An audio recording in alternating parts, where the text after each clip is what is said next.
Hey everyone, my name's Philip and I'm going to be your instructor for this Brit Lit II class online this summer.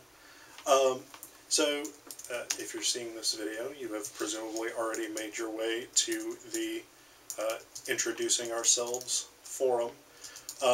Basically this video I'm going to tell you a little bit about myself, about my sort of educational background, my scholarly interests and that sort of thing. And then I'd like to hear from you guys. You can make videos if you want, but it's not required. You can just sort of type your answers, that's fine. So basically, before I tell you about myself, I'll tell you guys what I would like to know from you. Really sort of boilerplate stuff. I'd like to know your name, your major, class standing, so if you're like a junior or senior, whatever it is. I'd like to know what you want to get out of this class, whether that's finishing a GEC requirement, whether that's you're fascinated by British modernism, whether that's you love the Romantics and you want to learn more about them, or whether that's the class is required for the English major. So what is it that you want out of this class? And then if there's anything interesting about yourselves, anything cool that we can maybe, I don't know, bond between ourselves over, either with me or with other students, let me know. So, I'll tell you guys, I'm actually really excited to get to teach this course because my own scholarly work is in 20th century British literature, 20th and 21st century British literature, so this is really in my wheelhouse. I am a doctoral student. I will be going into my 5th year of the doctoral program here at West Virginia University's English department. So this means a couple of things. One, it means that I have been in university for a long time. I started my bachelor's degree program in the fall of 2005, so this will be my sort of 10-year anniversary of going to university. So I got my bachelor's degree in English at Shepherd University, got my master's in English at the University of Vermont, and then I came here for the doctoral program, and I've been here ever since.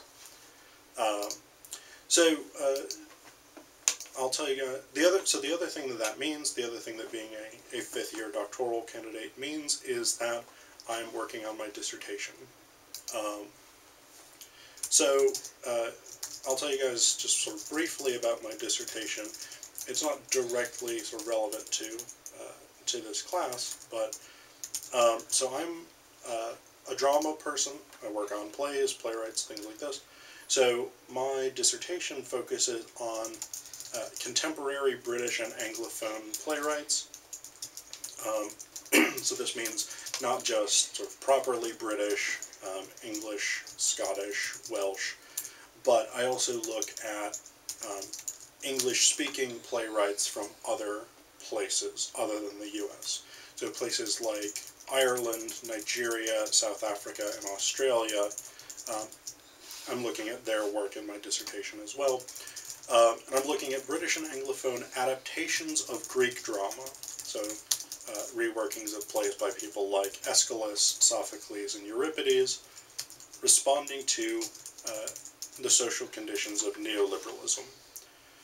And neoliberalism is our current sort of ideological and political economic mode, which is sort of based on the belief that the free market is this sort of pinnacle of ethical interaction in society, and this very sort of individualist, like, everyone needs to stand on their own and sort of be a good capitalist and consumer kind of thing. And there's a lot of negative repercussions of these ideologies.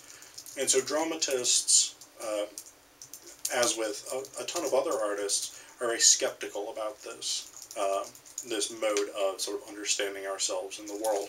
And so I'm looking at the way that they, contemporary British and Anglophone dramatists, use reworkings of Greek drama to sort of protest this this mode of existing in the world. So anyway, we're not going to be sort of reading any of the plays that I'm writing about in my dissertation. Though we will be reading one play that I have an article forthcoming about. I have an article coming out about a Tom Stoppard play that we'll be reading at the end of the semester, Arcadia, which we'll read in week 5. But we'll talk more about that at week 5. So this is the first time that I've gotten to teach Brit Lit II. Again, I'm excited about it. This is my sort of excited face. But I've been teaching for a while now. I started teaching at the university level in 2009 at the University of Vermont. And I've mostly taught composition because as a graduate student, a graduate teaching assistant, that is what you primarily teach. So since 2009, I've been teaching composition basically every semester and a couple of summers. But this is going to be my third lit class. So my first lit class that I got to teach was poetry and drama, where we actually read several of the poems that we'll be reading for this class by people like Byron and Shelley. And then we read one of the plays that you will get the option to read in this class. We read Samuel Beckett's masterpiece, Waiting for Godot. Also, I have a tattoo from Waiting for Godot. You probably can't see it very well on the video, but it's there, trust me. Then the second literature course that I got to teach was Brit Lit I, so for those of you who haven't taken Brit Lit I or don't know sort of what that entails, that is British literature basically from the medieval period up through about 1800. So then this class picks up essentially where that leaves off. And I had a fantastic time teaching it. It was a really fun class. We got to read a lot of poetry. We got to read a lot of plays. We got to read a good amount of political essays, philosophical essays, and things like that. And this course is going to run along sort of similar lines. Beyond that, beyond my sort of academic and intellectual proclivities, I'm a fairly uninteresting person. Most of what I sort of occupy my life world time with is related to literature or teaching. So, I mean, if there are specific questions that you guys sort of want to ask me, you can post responses to this discussion forum, and in general, I'm very open to answering questions about myself, but that's pretty much it. So.